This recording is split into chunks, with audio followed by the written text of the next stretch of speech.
வணக்கம். காஞ்சிபுரம் மாவட்டம் குன்றத்தூர் ஒன்றியம் சிக்கராயபுரம் ஊராட்சி ஒன்றிய நடுநிலைப் பள்ளியில் நடைபெற்ற ஆண்டு விழாவில் பள்ளி தலைமை ஆசிரியை திருமதி எஸ். கீதா வரவேற்பினை வழங்கி ஆண்டறிக்கை வாசித்தார்.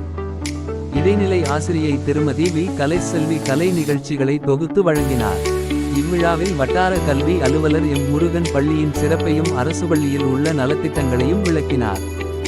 ஊராட்சி மன்ற தலைவர் திருமதி சுமதி வைத்தீஸ்வரன், ஒன்றிய கவுன்சிலர் வி. அன்பு மற்றும் வார்டு உறுப்பினர்கள் சிறப்புரை வழங்கினர். மாணவ மாணவிகள் கலை நிகழ்ச்சிகள் மூலம் தங்கள் திறமையை வெளிப்படுத்தினர். இதில் எஸ்.எம்.சி தலைவர், உறுப்பினர்கள், தன்னார்வலர்கள், மாணவ மாணவிகளின் பெற்றோர்கள், ஊர் பொதுமக்கள் அனைவரும் கலந்து கொண்டு விழாவினை சிறப்பித்தனர். விழா முடிவில் பட்டதாரி ஆசிரியர் ஆர். அனந்த பத்மநாபன் நன்றியுரை வழங்கினார்.